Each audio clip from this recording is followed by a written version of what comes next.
Bien, buenas noches para todos.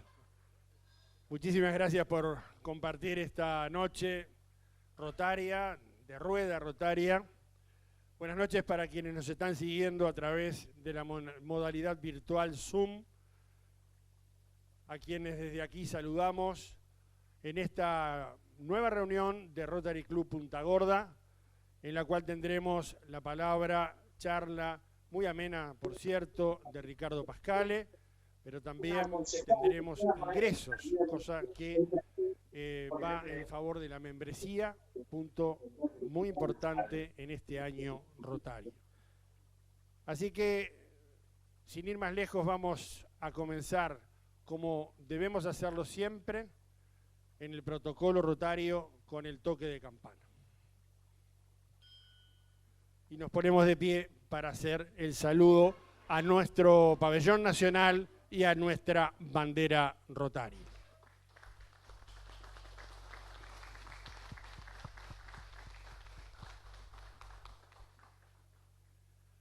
Gracias a todos, y nuestro macero, Luis Brun, que anda por allí, que ya nos acompaña, nos da lectura a la frase que hemos seleccionado de Paul Harris.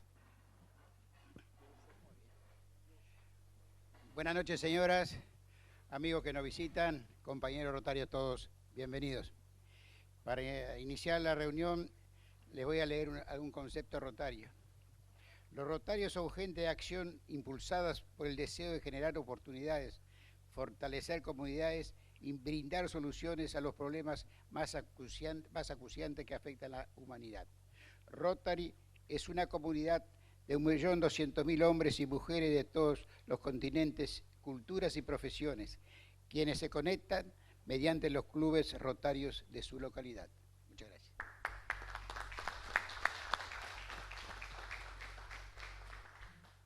Muchas gracias, Luis, nuestro macero.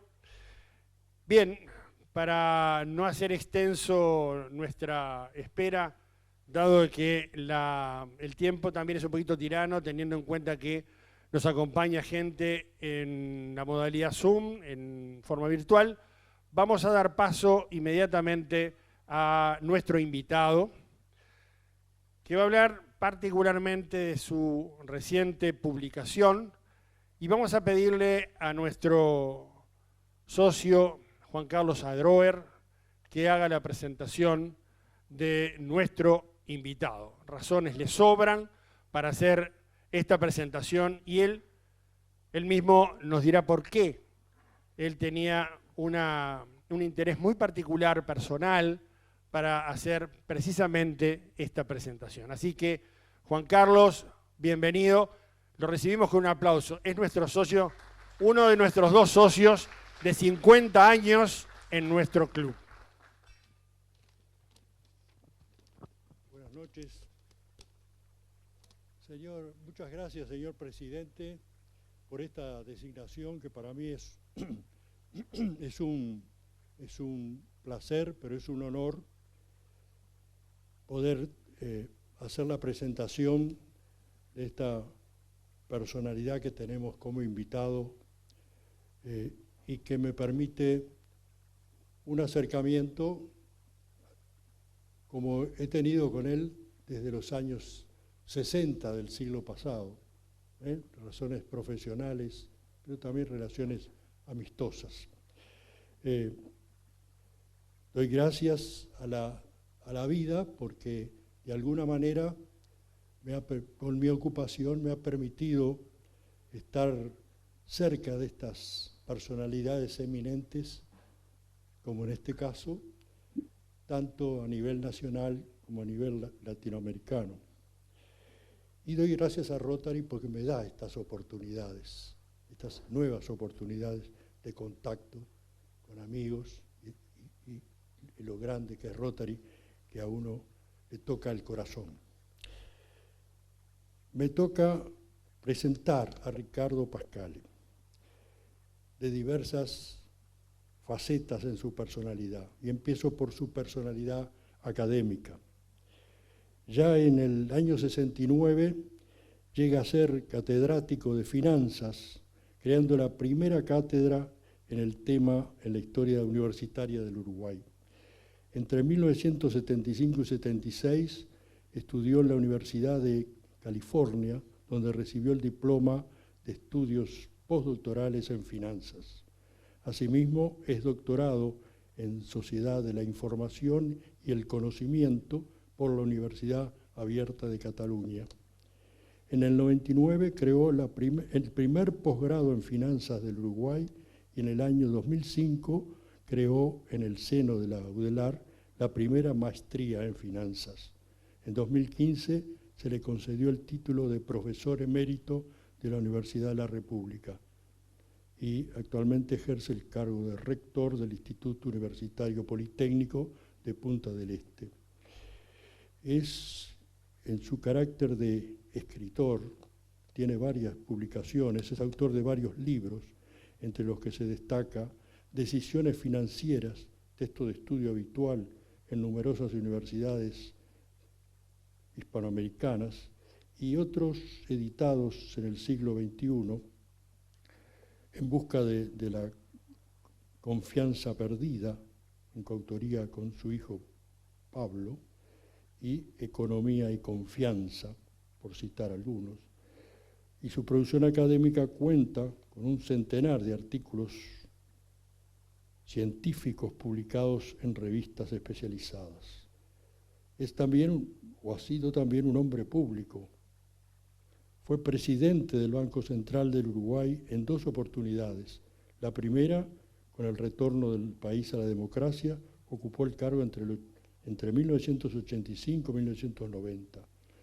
Posteriormente la volvió a ocupar entre el 95 y el 96. Bajo su presidencia en el organismo, creó en 1986 las jornadas anuales de economía. Pero hay otra parte muy interesante en la faceta, en la personalidad de Ricardo Pascale, que es su sensibilidad, su actividad artística. Su destaque en la escultura lo llevó a representar a Uruguay en la Bienal de Venecia en 1999.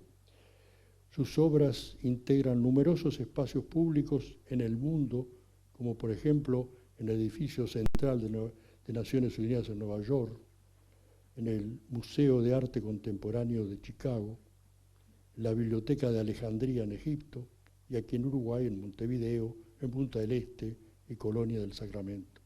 En 1995, siendo presidente del Banco Central, creó el Premio Figari para reconocer la trayectoria de artistas visuales en actividad. Y asimismo comenzó la creación de una pinacoteca para el banco, la cual constituye una importante colección de arte contemporáneo uruguayo. Y dejo al final, pero no por menos importante, su condición de rotario.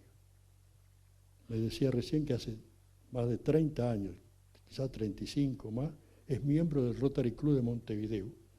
En 2006 fue erigida en Punta del Este una escultura de su autoría en homenaje a los 100 años de Rotary Internacional.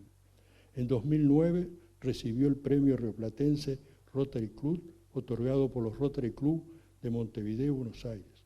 En 2018 se hizo acreedor de un Paul Harris de la Fundación Rotaria.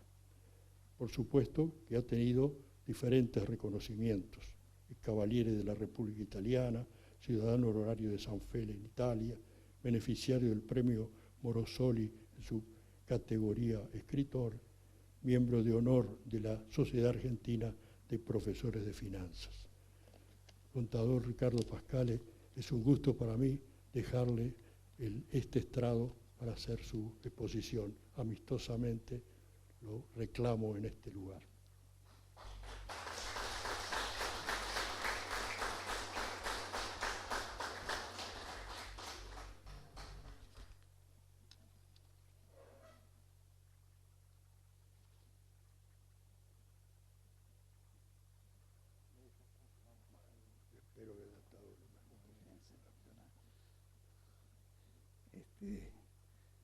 Señoras y señores, muy buenas noches. Comprenderán que la amistad con el contador Juan Carlos Adorber, que fuimos compañeros en el Banco Central en momentos muy difíciles que vivía el país a la salida del proceso militar. Quizás, y sin quizás, lo hayan hecho ser muy generoso con sus palabras. Para mí es un honor estar con ustedes y me siento muy rotario y me gusta mucho ir a clubes como digamos, que están en forma hasta de U, que digamos que están abrazando la amistad, más que clubes más desperdigados. Bueno, vamos a hablar en la noche de hoy. Lo que me interesa mucho es charlar un poquito con ustedes y sobre todo lo que me interesa es también ¿Qué le parece si le damos la dedicación ahora a todos? Eso ya depende de Me ustedes. parece. Sí. No vengo acá Estará bien, ¿no? a decir una cantidad de cosas, sino que lo que quiero es charlar un poco con ustedes. Vamos al tema derecho porque si no nos quedamos sin tiempo. Lo que vamos a charlar hoy es, digamos, cómo ha venido la trayectoria económica del Uruguay en términos generales, dónde estamos parados en un mundo tan complejo como ustedes conocen igual que yo, de tantos cambios, de tanta incertidumbre, de tantos cambios incluso geopolíticos y geoeconómicos. Digamos, hoy ya vivimos dos potencias que de repente hace 30 años no pensábamos que íbamos a vivir. Un mundo bipolar, digamos, muy claro, en el cual, digamos, nosotros nos criamos y nacimos cuando Occidente, en el periodo que Occidente fue hegemónico, ¿no es cierto?, que fue el siglo XIX, el siglo XX y parte del siglo XXI. El siglo XIX de una raigambre más bien europeizante, el siglo XX americanizante y el siglo XXI asiático, ¿no es cierto? Pero cuando uno mira 3.500 años de historia o más, va a ver que Occidente fue muy pocos siglos, fue cuando nacimos nosotros, hegemónico. El resto, la hegemonía siempre fue más bien de Asia. De manera que hoy estamos reviviendo esto que para nosotros puede ser toda una novedad, digamos, y es importante tenerla en cuenta porque esto cambia todo el, digamos, la escenografía del asunto, ¿no? Bueno, en este contexto, ¿qué ha pasado con Uruguay? Lo primero que quiero mostrar, digamos, es en el largo plazo el problema, ¿no es cierto? Digamos, yo soy un tipo muy optimista, pero tengo que ser realista porque uno quiere para el país lo mejor que le pueda pasar. Y vamos a ir a la primera gráfica. Si nosotros miramos esa grabación gráfica muy simple, ustedes van a ver que digamos, en la parte horizontal van los años. O sea, ven que estoy tomando un periodo del año 50 al año, digamos, 18, llega hasta esta cifra, 2018, o sea, unos 70 años aproximadamente. Fíjense que Uruguay en fin, tenía un producto, esto es el Producto Bruto Per Cápita, digamos, ¿cierto? Es la producción per cápita, digamos, la suma de productos finales que tiene una economía, dividido el número de habitantes en paridad de poderes de compra, es decir, no valen lo mismo, no se compra lo mismo con $100 en Uruguay que en Argentina.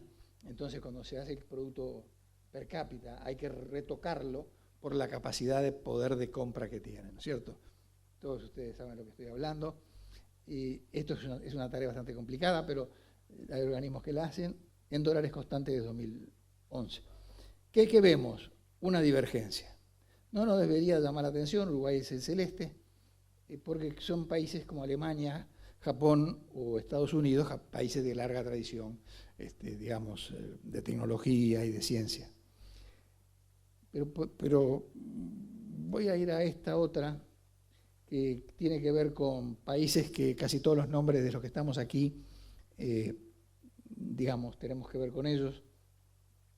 Fíjense que Uruguay 5 años después de terminar la Segunda Guerra Mundial, estaba por encima o igual que Francia, que España, que Italia, y observen la divergencia que ha habido. O sea, el primer punto que quiero que quede claro acá es que vamos divergiendo, o sea, no nos vamos convergiendo, vamos alejándonos del mundo.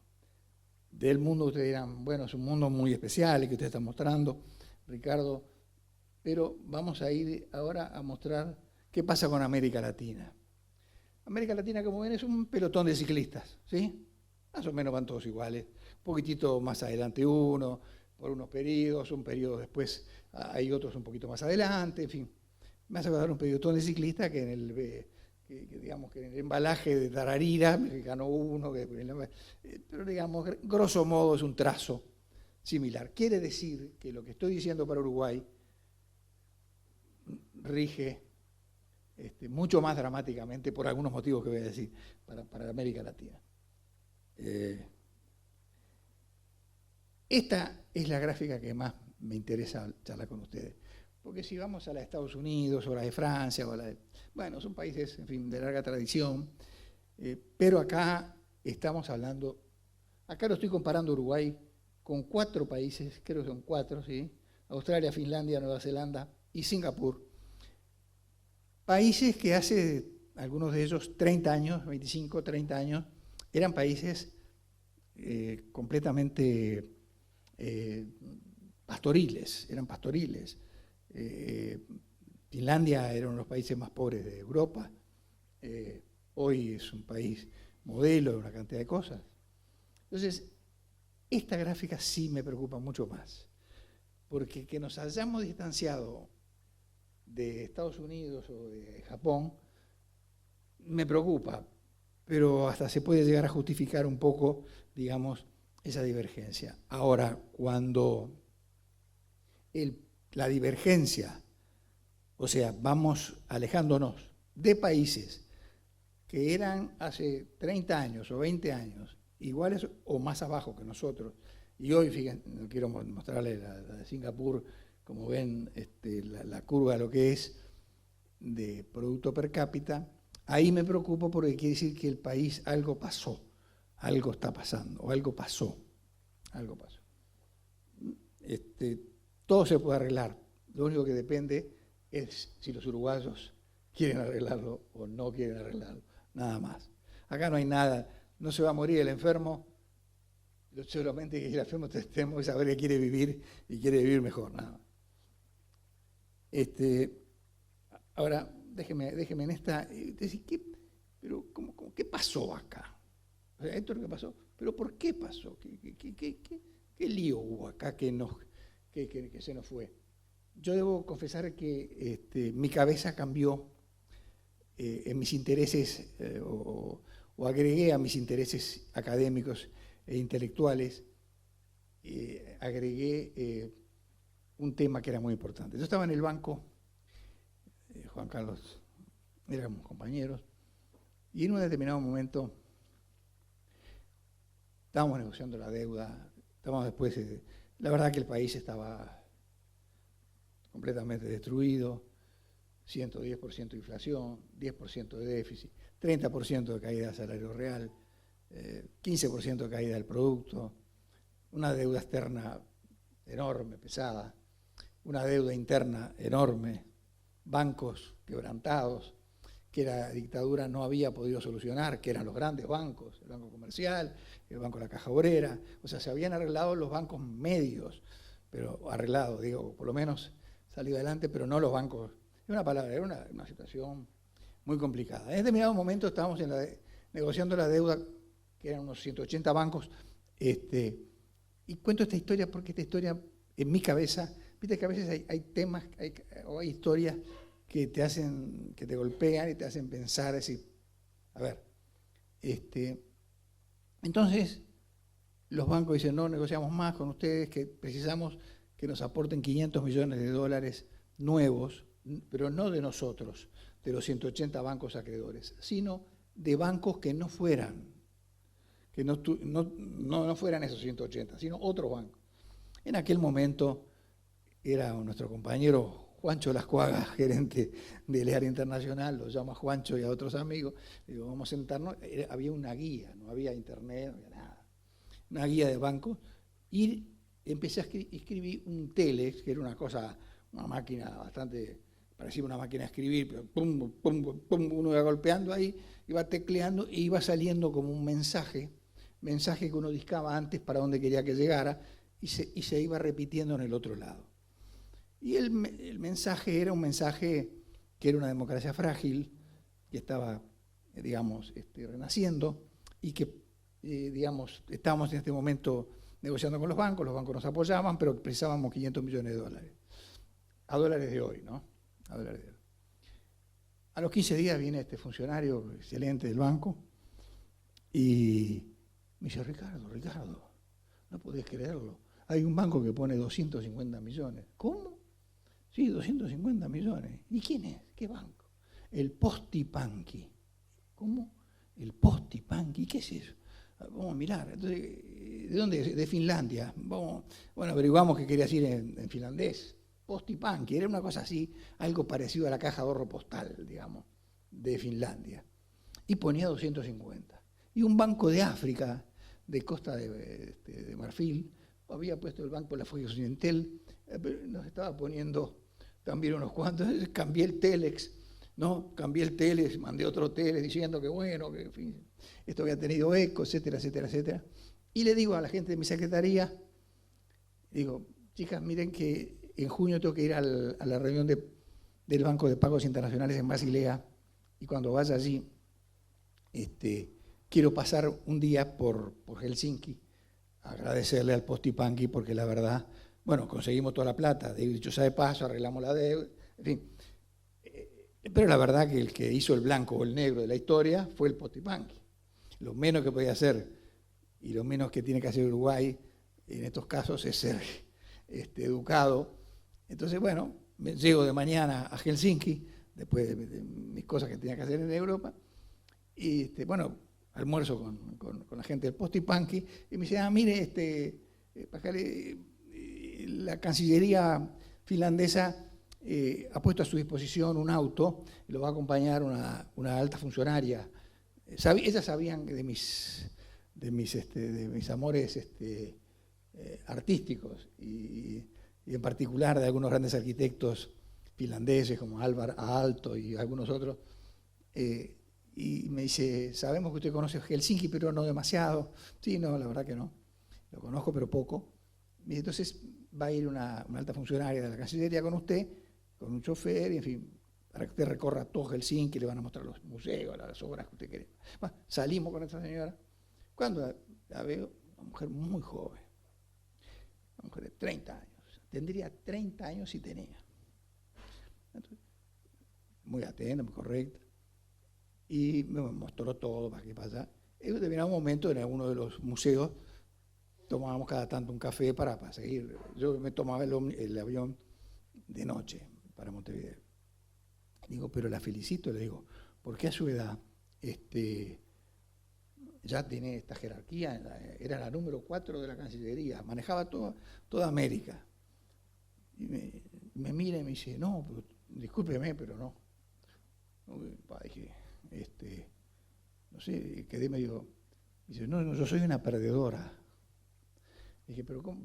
A ver, se me está escapando algo muy grande acá. Dije, yo ya empecé a sospechar que yo estaba ya mirando mal el mundo. Una mujer joven, 30 años, número 4 de la Cancillería, manejaba toda América, me dice que es una perdedora. Explícame cómo es este tema porque yo no estoy entendiendo bien. Y me dice, no, soy una perdedora, me dice, en fin. Y yo le pregunté por qué, una perdedora, me parece que al contrario. Y me dice, no, imagínese, en Finlandia, yo le voy a explicar lo que me pasó. Ingresar en la facultad de educación, en donde se forman los maestros, los profesores, los docentes, es la universidad más difícil para ingresar. O sea, ahí, viste, acá tenés algunas cosas, algunos almanaques mal, algo tenés mal. Digo, no me diga, no es ingeniería, no es no, ni ingeniería, ni medicina, es la de educación. Y yo perdí por muy poquitos puntos. Entonces estoy acá, como diciendo, bueno, ¿qué voy a hacer? Terminé en la Cancillería número 4. Y le digo, ¿sí? ¿Tan difícil es educación? ¿Y por qué? Dije, la carrera, ¿viste? Yo ya me imaginaba un poco más la cosa, ahí ya, ¿no? Ya empecé a aterrizar un poco. Me dice, imagínense, ahí es donde se están formando los futuros y las futuras ciudadanas de Finlandia. O sea, los mejores y las mejores finlandesas son las que tenemos que destinar a formar a nuestros niños, a nuestras niñas, a nuestros jóvenes, a nuestras jóvenes y más adultos y en la universidad y después que sigan. Bueno, digo, sí, me parece muy bien, imagínate, yo ya a esa altura había entendido el tema y digo, ¿y esto tiene...? Sí, claro, porque estamos entrando, Finlandia no puede seguir plantando árboles. No. Así no vamos a ningún lado. Y vamos a tener una vida normal, pero lo que tenemos que hacer es, me dice, es ingresar, como ingresaron otros países, en una economía en el cual tenga una aplicación económica del saber.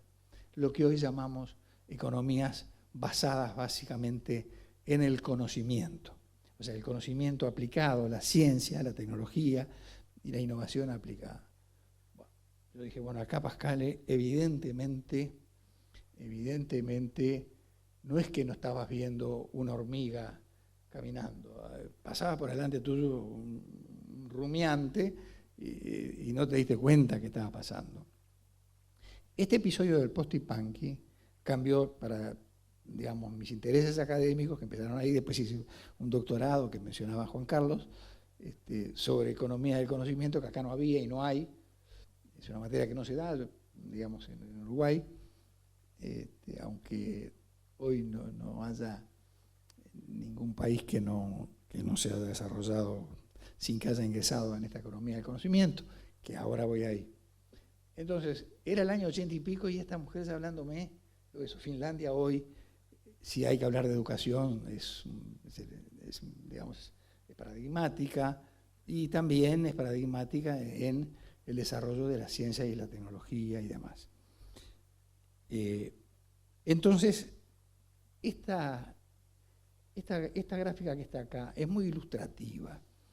Si miramos esta gráfica, esta es una gráfica de un estudio de la UNTAD de hará 2 meses, que se llama Tecnología e Innovación, el informe de este año. Entonces arranca en el año 1700, no nos preocupamos, empieza la revolución industrial. Ven que hay varias líneas verticales, ¿no es cierto? Esas líneas verticales están mostrando de alguna forma cuando pasamos de una revolución tecnológica a otra revolución tecnológica. Entonces, me voy a parar en la tercera raya, empezando de acá, porque antes, como ven, los países que están en celeste se llaman periféricos, según la UNTAD, y los otros son los core, digamos, los países clave, los países, digamos, que manejan la cosa. Entonces, si empezamos ahí, ven que dice la época del automóvil, del petróleo, etc., y la producción en masas. Ahí empezamos a estar en tiempos, se pone el año 1908 porque siempre se le pone un año, todos ustedes son muy inteligentes, saben que una revolución tecnológica no se da el 18 de julio a las 14 horas, sino que es un proceso, pero siempre hay un hecho como que se guarda para que sea medio simbólico. En este caso, en 1908, Henry Ford saca el modelo T, su más famoso modelo T de autos. Y empieza toda una época de la revolución de masas. Es la revolución tecnológica de las cantidades. O sea, producir mucho en cantidades. Si ustedes ven, todos ustedes habrán visto seguramente, o muchos de ustedes, si no vale la pena, ver la película del gran actor inglés Charles Chaplin, que se llamó Tiempos Modernos. Si uno ve Tiempos Modernos, eso es la representación exacta de cómo era esta revolución. Uruguay y toda América Latina ingresa en esa revolución, que en definitiva es producir ¿qué cosa para nosotros? Producir productos industriales de muy baja o media tecnología o commodities, cantidades, cuántas hojas. Si sube el precio de la soja, mejora la cosa. Si baja el precio de la soja, andamos mal. Si sube el precio de la carne, andamos mejor. Si baja el precio de la carne, andamos mal. En definitiva, en Uruguay, digamos, y toda América Latina, está básicamente dos revoluciones tecnológicas atrasadas. Se salteó. La revolución que empezaría luego, que ven que dice ICT, son las tecnologías de la información y las comunicaciones. Entonces, digamos, ahí es en el año 71, para poner siempre una fecha, es cuando Intel desarrolla su primer microprocesador, que después daría lugar a Internet y a todos estos avances fantásticos que tenemos en las tecnologías de la información y las comunicaciones, que empieza ahí, por decir algo, y si ustedes después revisan las gráficas anteriores, ahí empezamos a tener la gran divergencia. Es cuando empieza la economía del conocimiento. Las tecnologías de la información y de las comunicaciones impulsan el conocimiento. El conocimiento, por su lado, impulsa la innovación. Esto es, digamos, es cuando hay una idea, digamos, es la explotación exitosa de una nueva idea, no una nueva idea. Una nueva idea que se explota y funciona bien, que es una cosa bastante diferente. Y entonces, Uruguay ha tenido, y por suerte, algunos casos excepcionales, y vale la pena mencionarlos, el caso de la industria de informática, con el ingeniero Jodal, digamos, en fin, a la cabeza en ese tema, o por lo menos uno de los más destacados. Tenemos innovaciones disruptivas como la del ingeniero Rafael Guarga. Tuvimos una época, digamos, que es para sacar heladas, digamos, para extraer heladas. El profesor Guarga fue catedrático en la Facultad de Ingeniería, pero además de mecánica de los fluidos, pero además fue rector de la universidad. Y tuvimos gente muy importante, tuvimos Luis Morquio, hay un Morquio disease, digamos, uno va al diccionario de medicina, va a encontrar la enfermedad de Morquio. No cualquiera aparece con la enfermedad de fulano, ¿no es cierto? Y después tuvimos gente muy brillante, algunos de medicina. Por ejemplo, el doctor Raúl Le Born en el año 40 y pico ya se había desarrollado, más o menos estaba ahí cómo se hacía una mamografía, pero el primero que hacía una mamografía en el mundo fue don Raúl Le Born. O sea, había gente. O don Oreste Fiandra, que era el catedrático de cardiología de nuestra facultad de medicina. Ese es el primero, el marcapaso lo habían hecho los suecos. No sé qué lío tenían de tipo medio jurídico, no sé qué, pero el primero que coloca un marcapaso es el profesor Oreste Fiandra con el doctor Rubio en el Sindicato Médico del Uruguay, en los quirófanos de allí, y hay una placa que recuerda el hecho de que el primer marcapaso puesto en el mundo, bueno, entonces no sé qué pasó ahí, digamos, algo pasó que nos fuimos quedando y esto no siguió, digamos, la innovación, no apareció la innovación. Más aún, hablar de innovación en Uruguay a veces puede ser o ser innovador o creativo. Yo en la facultad al revés, quiero que sean creativos los chicos, las muchachas, que me digan, discúlpeme, no estoy de acuerdo con usted, la verdad que yo creo esto, ¿no?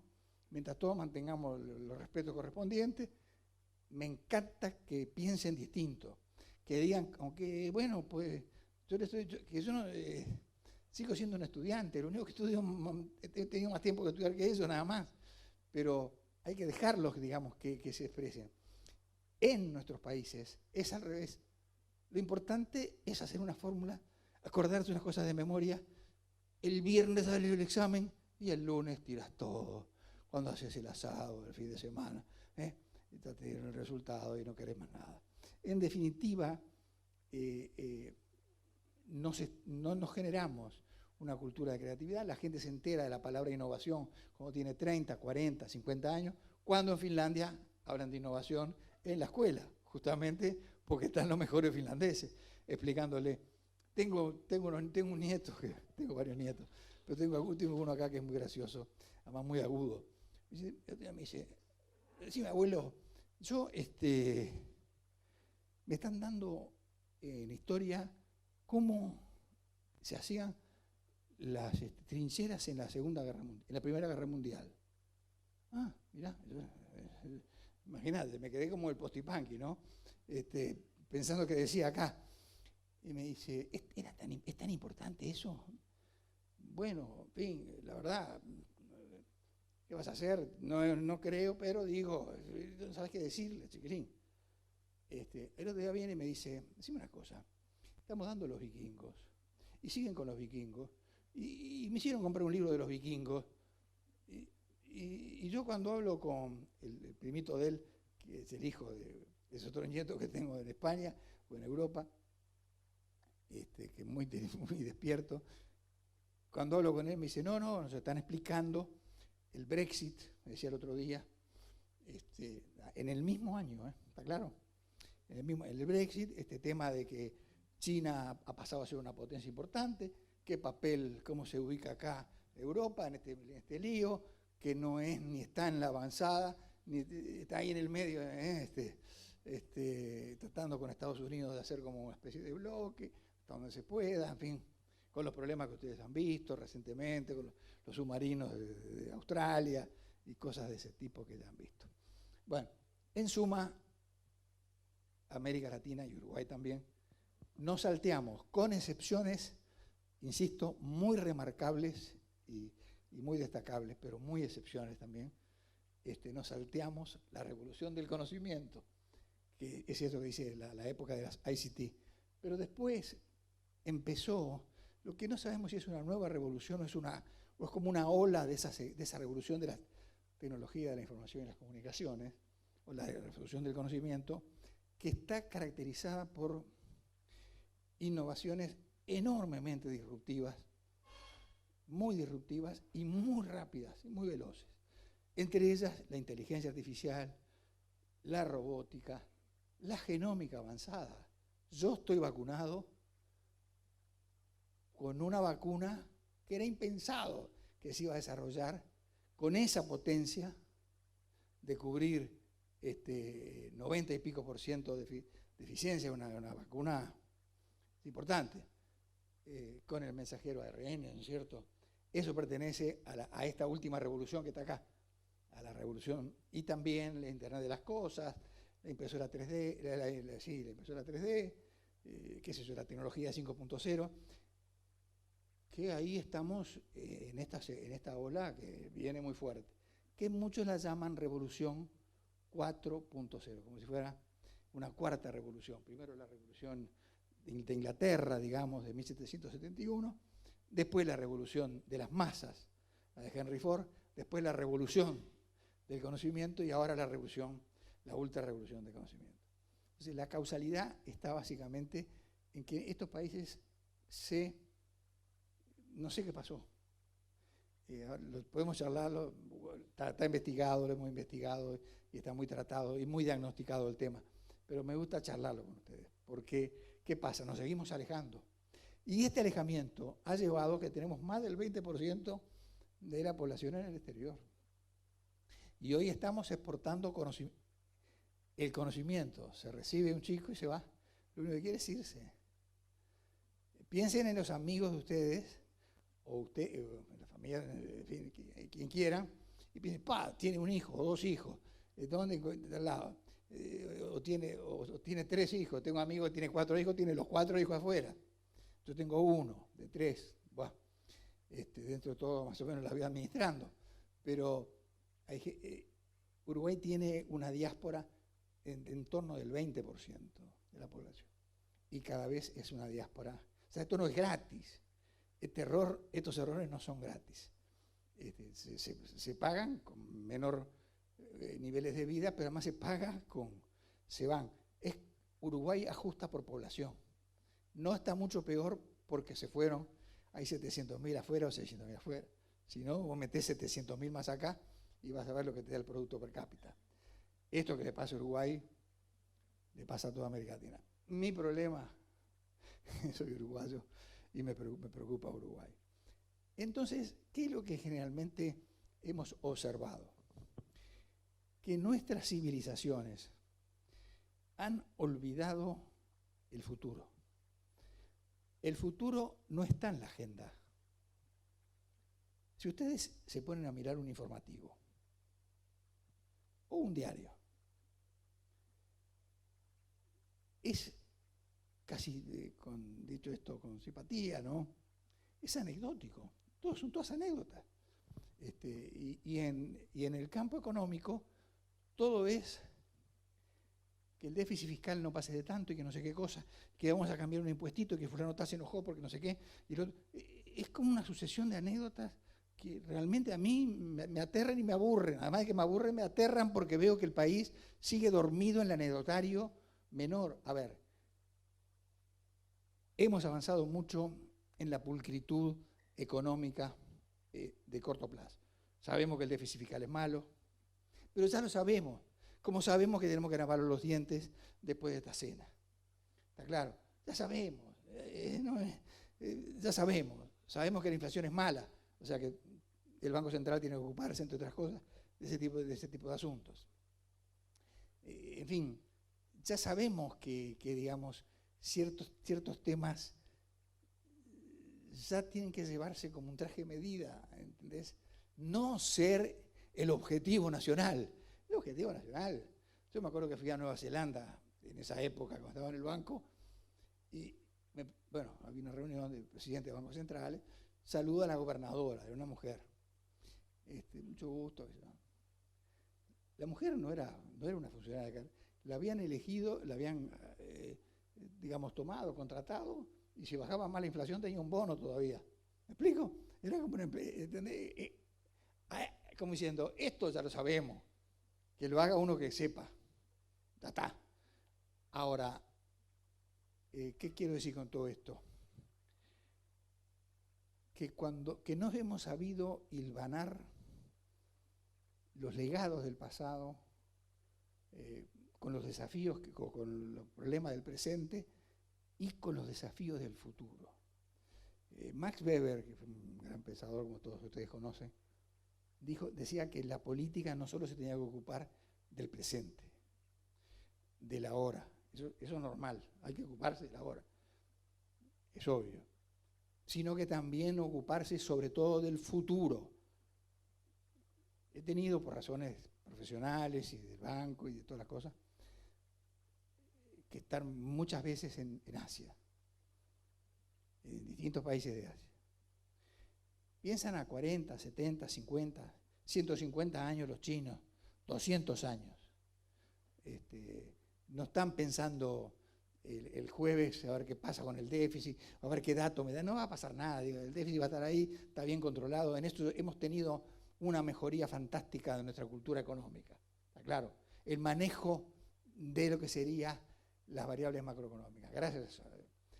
Es como si un país tuviera bien los cimientos, porque es muy importante esto, ¿no? Tenemos bien los cimientos y ahora tenemos que empezar a construir. Bueno, ¿y qué hacemos arriba de los cimientos?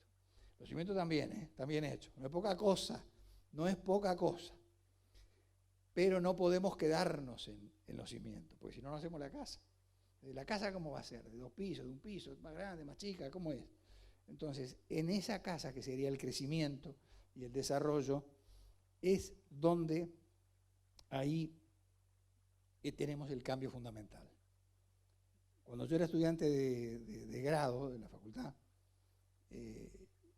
nos enseñaban, porque era lo que se sabía en el momento, que los países crecían por 3 factores. Por la dotación de recursos naturales, por el trabajo y por el capital. Eso es lo que nos enseñaban, 3 factores. Cuando voy a la anécdota del Posti Panqui, oh sorpresa, me desayuno que el conocimiento empezaba a funcionar distinto, a ser importante. Y ahí me doy cuenta, y esta gráfica le va a ser muy interesante, es hecha por el Banco Mundial. El mensaje es, hoy día, esos 3 recursos no explican para nada el crecimiento de un país. Ni la fuerza de trabajo, o lo explican muy menormente, ni el capital, digamos, esos tres elementos que estábamos mencionando. Los recursos naturales, el trabajo, sino que lo que hace crecer a un país es el conocimiento. El gran factor de crecimiento es el conocimiento. ¿Qué es el conocimiento? Es el saber, es la aplicación de la ciencia y la tecnología, pero no solamente para hacer medicamentos o hacer lo que tuviéramos que hacer, sino para ayudar en los productos que hoy tenemos naturales, pero agregándole valor y además haciéndolos con un valor único, que nuestro valor no dependa de lo que quieran los mercados, porque si eso sucede, nos van a estar fijando también nuestros niveles de vida, ¿no es cierto?, que es lo que sucede. De manera que en esta gráfica queda muy claro, en la parte horizontal está, cuanto más a la derecha vamos, más la economía es una economía del conocimiento, y acá en el eje vertical tenemos el producto per cápita, o sea, cuánto se desarrolló el país, para ponerlo sencillito. En pan y manteca es eso. Cuanto más vas hacia la derecha, ¿qué sucede? Crece el producto per cápita, pero no crece linealmente, crece exponencialmente. ¿Está claro? Por supuesto, allá arriba están todos los que ya sabemos, los países más desarrollados, y acá abajo está el pelotón entre los que estamos todos nosotros. ¿Está? De manera que, digamos, es muy importante que el país defina para dónde quiere ir. Si yo pregunto en esta mesa de gente inteligente, culta, que además de inteligente y culta ha trabajado, y yo les preguntara, como me preguntan a mí, y miro para el costado, ¿para dónde va el país? Pero no ahora, estoy hablando desde el año 50 en adelante. ¿Cuál es el rumbo que tiene tu país? Bueno, uno empieza a decir, bueno, somos gente tranquila, más o menos ponderada, cuidadosa, qué sé yo, hacemos buenos asados, en fin. Empezás con... El tipo te está mirando, la mujer te está mirando como diciendo, bueno, ¿y cuándo vas a empezar a hablar en serio? Te estoy diciendo para dónde va tu país. ¿Tiene rumbo o es como un avión que se puso combustible? Salimos, muchachos, no sé para dónde vamos. ¿Cómo? El avión tiene un plan de vuelo, vamos para tal lado, para tal lado, para tal lado, y tenemos que pasar por encima de tales y cuales ciudades o localidades. Entonces, este es el tema central que estamos teniendo, que el país no define. Entonces, nos encontramos en esta altura, en un país que crece poco, se nos va la gente, y no definimos el rumbo. No decidimos, vamos a entrar en la revolución de conocimiento, que es donde tenemos que entrar. Si seguimos en más o menos, vamos viendo, digamos así, en un B, vamos viendo, bueno, la vamos llevando, en fin, qué sé yo, no va a pasar nada, va a seguir el país, no va a pasar nada malo, dramático, no, normal, ¿no es cierto? Pero alejándonos cada vez más del mundo, que eso es menos servicios adecuados, digamos, no podemos estar a la altura de, ya tenemos que estar pensando que para operarte tal cosa tiene que ir a tal lado, cuando antes no era así, o ya estás pensando, en fin, en tener que ir a trabajar a otro lado, como son los chicos. O sea, esto no es gratis, ¿no es cierto? No es gratis. Ahora, esto me hace acordar, yo era periodista, era notero en aquel momento de un diario bastante grande acá. Entonces me mandaban a hacer notas de cualquier cosa, ¿no?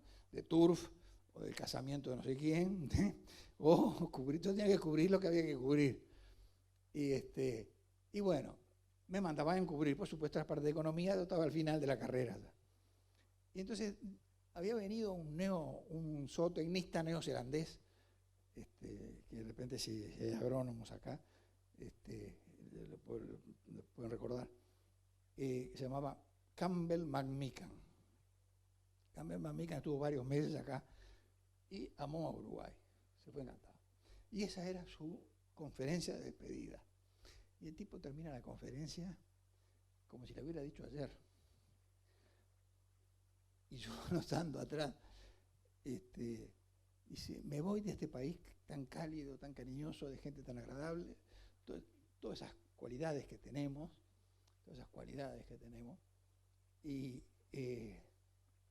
pero me voy con una gran preocupación. ¿Qué será la preocupación de este buen señor?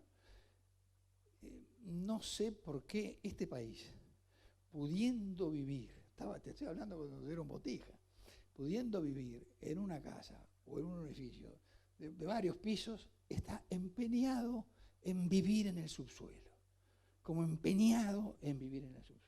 Me voy sin haber entendido, dijo McMican. Yo lo miro hoy y te digo lo mismo, exactamente igual, así, 60, 50 años, yo que sé que fue esto, y sigue siendo así. O sea, Uruguay tiene dos chances. Olvidémonos que no va a haber ninguna cosa mala, rara, dramática. Una es seguir, vamos viendo, que es más de lo mismo, nada nuevo, anécdotas, más anécdotas. Agarras un diario, haces así, lo mirás de cuánto. ¿Cuánto tardan ustedes en tener un diario? 20 minutos, 15. ¿Tá? Agarrar el New York Times, o agarrar un diario francés, o agarrar un diario español, pues despacio, porque hay artículos de serio, que hay que leerlo, hay que pensar, miran para el futuro, ni hablar en China. Entonces, o es ese camino, o es el camino de ingresar definitivamente en una economía basada en el conocimiento. Hay casos lindos en el país y vale la pena mencionarlo. Tenemos el caso, por ejemplo, del Institut Pasteur de Montevideo, que es un instituto de élite, digamos, científica, que lo dirige un distinguido, digamos, científico y además de médico, es doctor en bioquímica, que es el doctor Carlos Battiani. Ha desarrollado una cosa, personas que hablen en inglés en esto porque no hay traducción de momento, un venture builder. Un venture builder es el camino que tomó Israel. Es el camino que tomó Israel, que imagínense, ¿no? Está en innovaciones, es muy, muy importante. Y en este camino que tomó Israel, el venture builder desarrolla startups, ¿sí?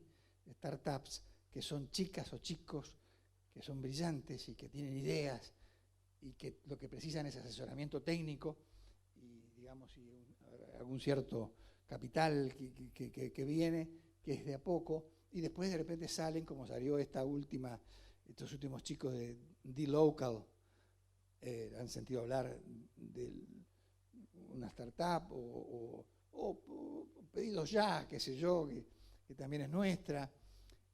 Ahí está la cosa. La cosa está no hacer lo mismo, sino hacer algo diferente. Ahí es donde creas valor. Ahí es donde metes conocimiento. Ahí es donde la ciencia tiene que estar. Ahí es donde la tecnología tiene que estar. Y ahí realmente vamos a salir adelante. ¿Y por qué, digamos, insisto tanto en esto? Porque esto, con todo respeto por el resto de otros países, uno conoce, he tenido que trabajar en todos los países de América Latina, todos, incluso los de América Central. No, el único país que tiene las condiciones para ingresar en una economía del conocimiento es Uruguay. Visto desde el norte, América Latina, se ve como un bosque que se está incendiando y en el medio hay un rancho de unos señores macanudos que están tirando agua para el techo, para que no se incendie el rancho, porque se está incendiando todo. Entonces, dicho esto con gran cariño, por ejemplo, yo era chico y me decían que Brasil era el país del futuro. Bueno, ya no soy tan chico, como observarán, y sigue siendo el país del futuro, con una diferencia muy grande, que apareció China, apareció Asia, con lo cual el país del futuro, imagínate, ¿no? Y Uruguay tiene una democracia plena casi, mucho mejor que muchas europeas y que Estados Unidos inclusive. Esto no dicho por mí, sino dicho por los organismos que se encargan de esto. Tiene muy buena distribución del ingreso. Tiene una confianza pública local y extranjera, en el exterior. Uruguay es un país confiable. Juan Carlos, vos trabajaste conmigo en el banco. Manejábamos cifras muy delicadas. Nunca a nadie se le ocurrió decir esta cifra, no salió. Sabíamos que todos los funcionarios hacían lo que tenían que hacer profesionalmente. Y viniera quien viniera, tenía eso para mostrárselo. Podría tener un error. Bueno, lo arreglamos. Podríamos, si tuviéramos más plata, hacer mejor la estadística, pero lo que se hacía bien y se hace bien. Este activo de la confianza es un tipo de emoción, es un constructo psicosocial que se sube por escalera, una escalera muy larga, y se baja por un ascensor muy rápido. No, insisto, díganme ustedes qué país de América Latina tiene el grado de confianza que tiene Uruguay. No precisamos ahondar más en el tema. No podés hacer una economía basada en el conocimiento, en el cual precisás tener algunas precondiciones fundamentales, si no tenés ese tipo de rasgos que son muy, muy importantes y que el único país que lo tiene de América, en los niveles, yo qué sé, hay una confianza pública. Yo creo en la justicia uruguaya, ¿qué querés que te diga? Podrá equivocarse, podrá no equivocarse, no sé, habrá jueces mejores, no sé, todo lo que quieras, pero sabemos que el camino es ese, ¿no es cierto? Tenemos un camino hecho en ese sentido. Uruguay ahí tiene una gran ventaja. Yo confío que en algún momento, porque ¿sabes qué pasa? Esto que estoy hablando, yo no estoy descubriendo la rueda, ni la pólvora, ni nada que te parezca. Esto es lo que está pasando en el mundo, no en América Latina, sino en el mundo que me importa a mí compararme, los que eran mis referentes y los que deben ser mis referentes, ¿no es cierto? Y los que deben ser mis referentes. Y tenemos que tratar de ir para allí. Para esto se requieren ciertos consensos de grandes colectivos nacionales, ¿no es cierto? Pero no solo políticos, sino también empresariales, sindicales, académicos, consensos. Algunos consensos básicos en 3-4 temas. Si no, nos vamos a encontrar acá de nuevo dentro de 5 años y vamos a decir, sí, nos alejamos un poco más. Voy a poner la gráfica y estamos un poco más alejados. Y algunos de ustedes me comentará de que le nació un nieto no sé dónde y te va a ir a verlo. Y como me pasó a mí y le pasa a tantos amigos de ustedes seguramente. De manera que estamos en un momento crucial y este tema de la pandemia, que es una desgracia, Uruguay lo manejó con mucha solvencia, el Pasteur trabajó, el GATS trabajó, en fin, la ciencia nuestra estuvo presente, parecería que la gente hubiera descubierto la ciencia del Uruguay ahora. Es el momento de pegar un salto. O sea, el renacimiento viene después de la peste negra.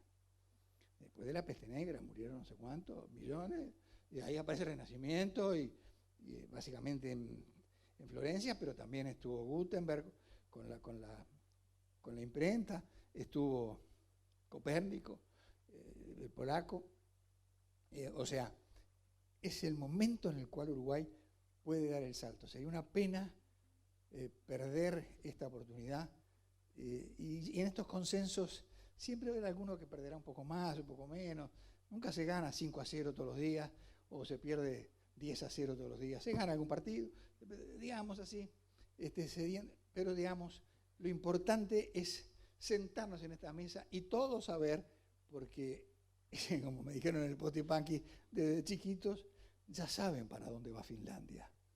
Entonces, a mí cuando hablan que van a cambiar la educación acá, yo me quedo asombrado. Puede ser que puedan arreglar aspectos, digamos, de limpieza, que haya más orden, que se haya, digo, aspectos de carácter casi administrativo.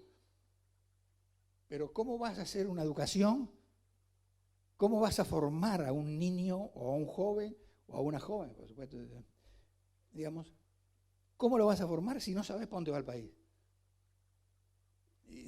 No tenés para dónde. Entonces le enseñan cómo se hacían las trincheras en la Primera Guerra Mundial, como mi pobre nieto. Y el otro estudiando cómo viene el mundo. Y eso que no está tampoco en un país, digamos, que estuviera en la frontera del asunto. De manera que yo creo que Uruguay es una sociedad madura y que confío. ¿Y por qué confío? Usted dice, ¿por qué confías en esto, Ricardo? Porque te vemos muy, en esta parte de tu exposición te estamos viendo muy optimista. Y yo soy muy optimista y le voy a decir por qué soy muy optimista. Ni lo leí ni me lo contaron, lo viví. Por eso lo puedo hablar con tranquilidad. Cuando volvimos a la democracia, en el año 85, todo el mundo nos miraba y decía, es imposible que arreglen esto. Es imposible que arreglen esto. El país destruido, las empresas destruidas, todos los equilibrios macroeconómicos que hoy manejamos bien, muy mal manejados, la deuda con los bancos que se caían. ¿Cómo vas a manejar esto? Y saben, y todo el mundo cree, o a veces se cree, y yo tengo que decir lo que pienso. Nosotros nos pagaban para hacer lo que teníamos que hacer, el equipo económico. Hicimos lo que teníamos que hacer, qué sé yo. Ni más, ni mejor, ni peor, lo que teníamos que hacer. Pero en realidad salimos de ese atolladero porque los líderes de la época nos habían llamado a nosotros, que eran tres básicamente los líderes. Era el presidente de la República, el doctor Sanguinetti, era el líder del Partido Nacional, que era el señor Wilson Farias Aldunate, con quien tenía una relación de niño, me conocía mucho, y con el general Sereñi. Los tres nos dijeron, mira, hagan lo que quieran ustedes, confiamos y los vamos a apoyar. No me compliquen mucho. Hay 100% de inflación. La inflación es de las enfermedades que sabemos curar. Lo que pasa es que también el cuerpo tiene que aguantar la cura. Entonces te baja una inflación en 2 años, en un año, del 100 al 7 o al 10. Ahora hay que aguantar. Entonces no vayan a hacer, por favor, algo que vaya a romper la débil o la frágil democracia uruguaya. Entonces, mi optimismo va a que los vi. A veces te podían apoyar, porque claro, cada uno tenía sus intereses políticos, y es comprensible. Y el presidente me había encomendado que yo los visitara. Entonces yo iba a visitar al señor Wilson Farias Aldunate, iba al campo, iba a donde él me dijera, iba a visitar al general Sereñi. ¿Que hay un problema? ¿Hay un problema? No. Era para contarle nomás dónde estamos, qué está pasando. Va a haber un problema de repente dentro de 6 meses en tal cosa, pero quiero que usted lo sepa. O sea, ¿entendés? Y ellos te podrían apoyar a veces no, porque son los avatares de la política que uno a veces tiene que comprenderlos. Pero nunca, yo sabía que te iba de ahí y no iba a haber un empujón. ¿Me explico? No iba a haber un empujón, no iba a haber una pedrada, iba a haber, bueno, no te puedo, esa cosa normal de la política, pero, y salimos adelante por eso. De ahí mi optimismo. Y de ahí mi optimismo que ahora la sociedad uruguaya muestre que está a la altura de los tiempos. Y más concretamente yo creo que a la altura de las ideas de los tiempos, que es esta, hacia una economía de conocimiento y no un vamos. ¿Tá? Bueno, muchas gracias. Preguntas, todas las que quieran. Y yo pienso que Uruguay ha tomado ese camino, estamos cansados del Mercosur, vamos a hablar francamente, porque somos todos bastante grandes, ¿no? No grandes como yo, pero digo, somos adultos, digamos. Todos votamos, todos, digamos, todos. El Mercosur ya no, es una cosa, para decirlo sencillamente, poco seria. Vamos a ser finos, ¿no es cierto? ¿No? Poco seria. Y todavía llamarlo mercado común. Una cosa pensada. Entonces, Uruguay no tiene problema estar en el Mercosur. Calculo, yo no estoy en el gobierno. Y va a tener que intentar hacer un TLC con China, que va a tomar un tiempo y se va a concretar, como tendríamos que hacer con Estados Unidos, y que se pudo hacer en un determinado momento, estuvimos ahí, pero en fin. Y tendríamos que hacer TLC con nuestro mundo. Es el mundo, no es el barrio. Bueno, nací en este barrio, es complicado mudarse, no nos podemos mudar, pero miramos al mundo, ¿no es cierto? Miramos al mundo. Mi objetivo es el mundo, no es el mío, no sé, y creo, da la sensación por algunas medidas que están tomando que va para ahí la cosa. Y nada, con China se va a hacer China lo conozco bastante bien, me tocó integrar la delegación en el momento que reanudamos relaciones con China. Recuerdo que había un gran lobby de Taiwán, que usted no tiene idea de lo que era. Si tiene ganas hablo, si no, paro acá, porque de repente me estoy yendo del tema suyo.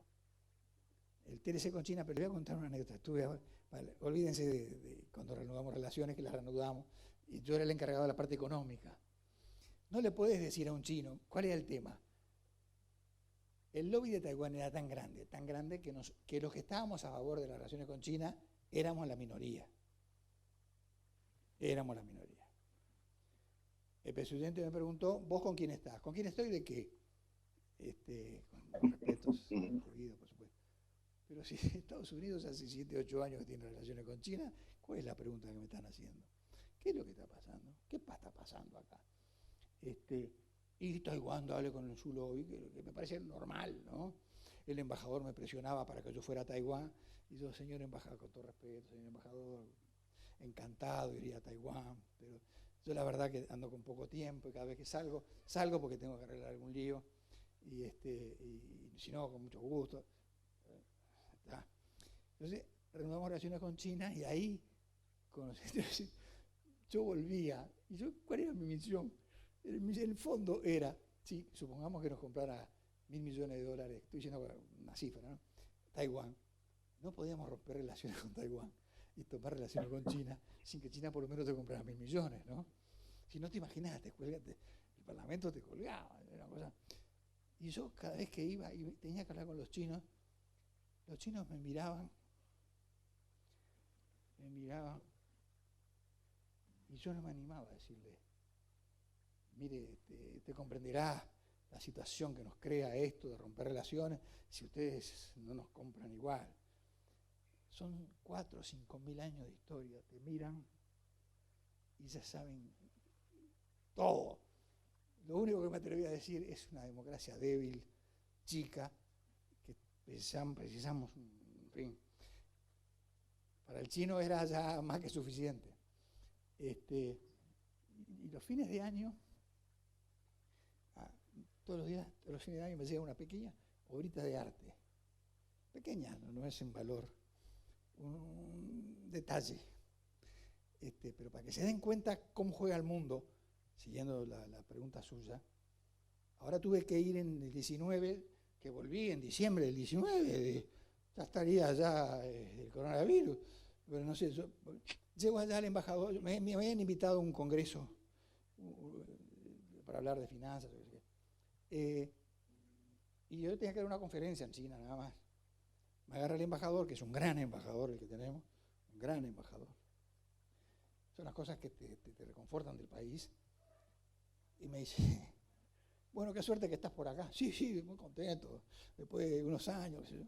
Bueno, te tengo preparadas 5 charlas. ¿Cómo 5 charlas? Embajador, yo vengo a dar una charla. ¿Estás loco? No, 5 charlas. Le cuento una que es la que vale la pena, porque esta sí vale la pena. Todos ustedes conocen muchos países, como los conozco yo, o ustedes conocen mucho más que yo. Una de las charlas me dice, mira, ¿sabes qué es? Tenés que inaugurar el Instituto de Estudios Chino-Uruguayos en la Universidad de Beijing. Digo, embajador, me estará diciendo en el Instituto de Estudios Latinoamericanos, ¿no? Chinos latinoamericanos, hay un pequeño departamento que hay 2 o 3 o 4 chinos o chinas estudiando Uruguay. No, pero no me estás entendiendo. Es uruguayo chino. Cuando entro, antes de entrar al salón, que era un piso, el departamento este, digamos, había una placa gigantesca, Instituto de Estudios, y cuando doy la charla, como podía tener, las preguntas que me hicieron, eran unos 70, de los 70, unos 40 trabajaban en el instituto. Eran preguntas de una finura, no eran, ¿viste? No eran anécdotas que me preguntaban, eran cosas muy finas, muy filosóficas, ¿entendés? Entonces, hacia ahí va el mundo. Yo conozco muy bien Estados Unidos, estudié en Estados Unidos, amo Estados Unidos, nunca vi uruguayo ni soñar, a lo sumo latinoamericano si hay algo, en fin, y no, voy a Europa, y como van ustedes, entonces el mundo cambia mucho, ¿no es cierto? Y Uruguay creo que está apuntando a vincularse más al mundo, da la sensación. Muy linda pregunta. Sí, querido amigo, suave, ¿eh?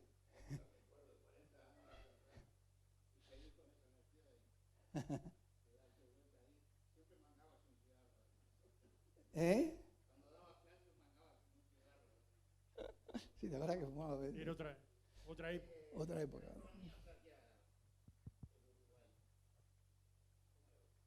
¿La economía?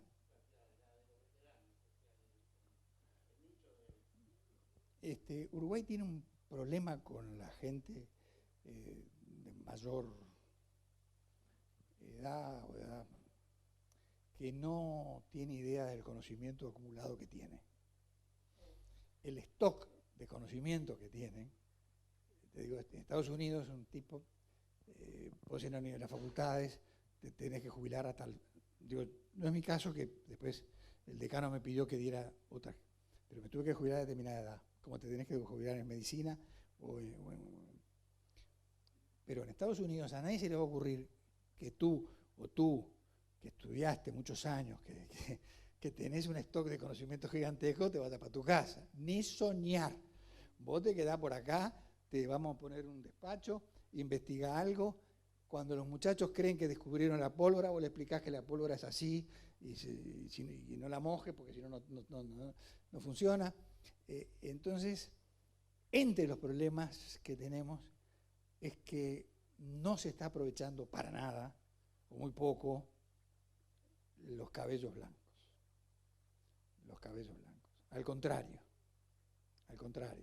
el cabello, en cambio, la cultura asiática, miles de años te miran así, nadie hace nada si no van al más veterano o a la más de mayor edad, y después que todos hablaron, ¿y para dónde vamos?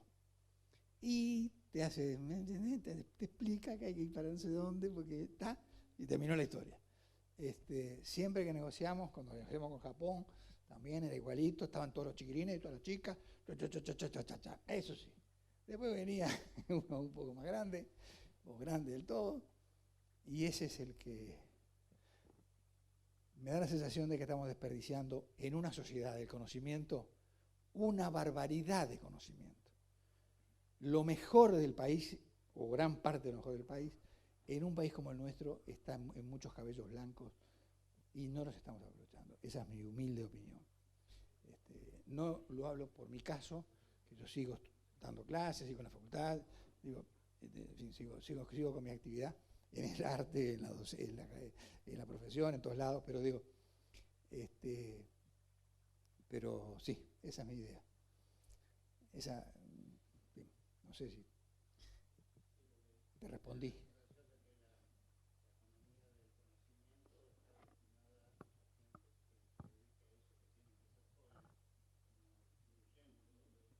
Sí. Sí, y ahí es donde también a veces en algunas tecnologías tú tenés que reeducar a la gente.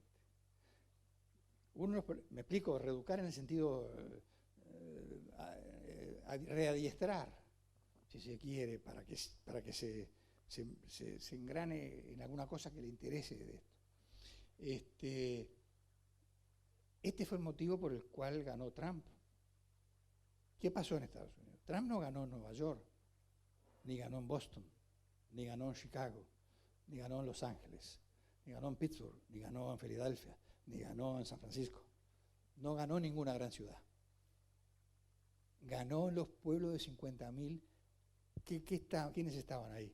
Los gray hair, digamos, los que peinamos cabellos blancos, que no habían sido, estaban enojados con el sistema porque habían sido expelidos del sistema y el sistema no los había cuidado y no les había tomado lo que podrían tener enorme de conocimiento en esta nueva revolución, cómo insertarse. Entonces, ahí gana el señor Trump las elecciones. Ganan en los pueblos chicos. Él lo captó, o sus asesores captaron muy bien el descontento de la gente de allí, ¿no? Bueno, cerramos con un aplauso. Un privilegio estar entre ustedes y les agradezco la paciencia. No es el contrario, podríamos seguir toda la noche, pero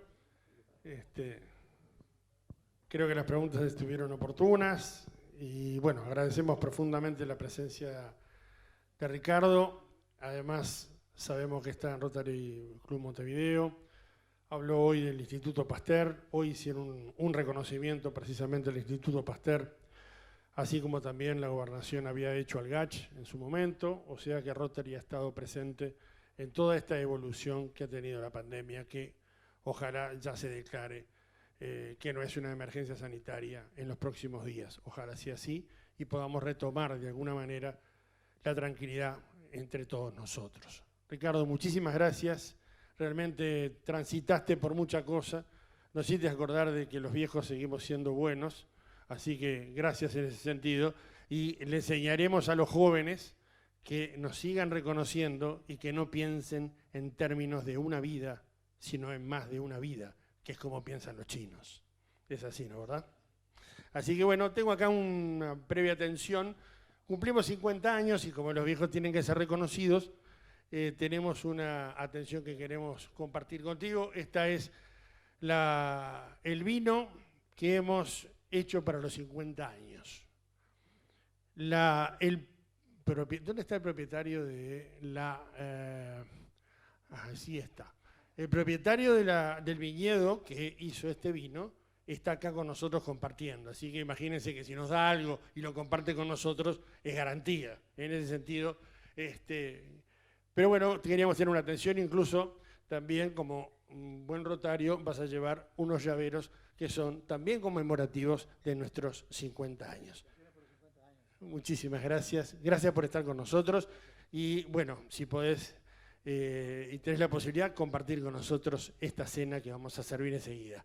Gracias, Ricardo. Un aplauso para él.